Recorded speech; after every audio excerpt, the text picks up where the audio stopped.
না, ঈদের ব্যাপারে তো আপনারা জানেন যে সবসময় এই যে দুইটা ঈদ আমাদের জাতীয় জীবনে অত্যন্ত গুরুত্বপূর্ণ উদযাপন এবং সেইখানে অনেক দেশেই বিরল কয়েকটা দেশে আছে, ইন্দোনেশিয়া বা এরকম মুসলিম প্রধান দেশগুলোতে আছে যে ঈদের সময় লাখ লাখ কোটি কোটি মানুষ এই বড় বড় শহর থেকে, বিশেষ করে ক্যাপিটাল সিটি আমাদের ঢাকা থেকে, এই তারা তার স্বজনের কাছে ঈদ করতে যায়, নারীর টানে ঈদ করতে যায়।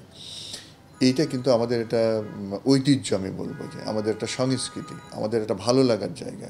এইভাবে কিন্তু বিবেচনা করে সরকার সবসময় এই ঈদ যাত্রাকে সুগম করা, এই যাত্রাকে নিরাপদ করা, নির্ঝঞ্ঝাট করা, যানজট মুক্ত করা, স্বাচ্ছন্দ্যময় করার সকল প্রকারের প্রচেষ্টা কিন্তু নিয়ে থাকে সরকার। এটা একটা সমন্বয় সাধন করে থাকে। আমরা কিন্তু অনেকগুলো মিটিং করেছি, স্বরাষ্ট্র মন্ত্রণালয়ে মন্ত্রী মহোদয় নেতৃত্ব হয়েছে, আমাদের আইজিপি মহোদয় করেছেন, আমাদের সড়ক পরিবহন সেতু মন্ত্রণালয়ের মাননীয় মন্ত্রী নেতৃত্বে সভা হয়েছে, আমি নিজেও আমাদের অন্যান্য অংশীদারদের নিয়ে সভা করেছি। এখানে সমন্বয় একটা গুরুত্বপূর্ণ বিষয়, সেই কারণে কিন্তু এই সমন্বিত উদ্যোগ আমরা নিয়ে থাকি এবং প্রস্তুতির ক্ষেত্রেও ব্যাপক মাঠ পর্যায়ে কিন্তু আমরা সাধারণ সময় যে ডেপ্লয়মেন্ট থাকে, পুলিশ ডেপ্লয়মেন্ট, তার থেকে স্পেশাল একটা ডেপ্লয়মেন্ট থাকে। যেমন এইখানে আমরা র্যাকার ব্যবস্থাপনা, কোনো গাড়ি দুর্ঘটনার কবলে পড়লে বা যানজট তৈরি হলে তাকে অপসারণের জন্য আমরা সারা দেশের পুলিশের যে সমস্ত র্যাকার আছে, জেলার যে সমস্ত র্যাকার আছে, অথবা পাবলিক সেক্টরের যে সমস্ত র্যাকার আছে, রোড অ্যান্ড হাইওয়ে র্যাকার আছে, এগুলো সব কিন্তু আমরা আমাদের নখদর্পণে রাখি এবং এগুলো আমরা ব্যবহার করি। অ্যাম্বুলেন্স ব্যবস্থাপনা আমরা রাখি। আমরা বিশেষ গুরুত্বপূর্ণ জায়গাগুলোতে আপনার ওয়াচ টাওয়ার তৈরি করি, সাব কন্ট্রোল আমরা তৈরি করি, বিশেষ করে মোটরসাইকেল পেট্রোল আমরা দিই, সাদা পোশাকের আমরা নজরদারি আমরা রাখি।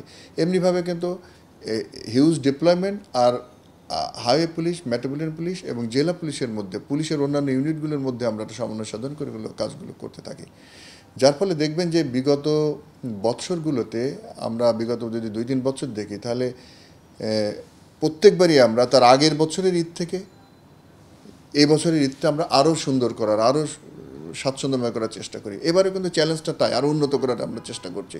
গত বছরের ঈদ আপনারাই বলেছেন, মিডিয়া থেকে যে প্রশংসিত হয়েছে যে অনেকটাই যানজট মুক্ত, স্বাচ্ছন্দ্যময়।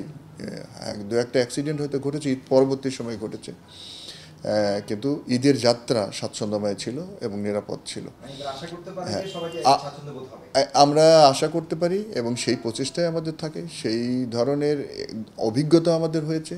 আমরা সকল অংশীদারজনদেরকে সাথে নিয়ে, সাধারণ মানুষকে সাথে নিয়ে কিন্তু আমরা মাঠে থাকি, ঈদের দিন পর্যন্ত আমরা মাঠে থাকি, যে যাতে আমাদের ঈদ যাত্রীরা তার যে স্বজনের কাছে যে যান, ঈদ করতে যান, নারীর টানে যান, এইটা আবেগ নিয়ে যান, একটা আনন্দ মনের মধ্যে নিয়ে যান, সেই আনন্দে যাতে সে যেতে পারেন এবং আনন্দেই যাতে ফিরে আসতে পারেন, তার জন্য সর্বপ্রকারের চেষ্টা বাংলাদেশ পুলিশের তরফ থেকে থাকে। আর স্পেশাল এই ইউনিট হিসেবে হাইওয়ে পুলিশ অবশ্যই তার সাথে থাকে এবং মাঠে থাকে।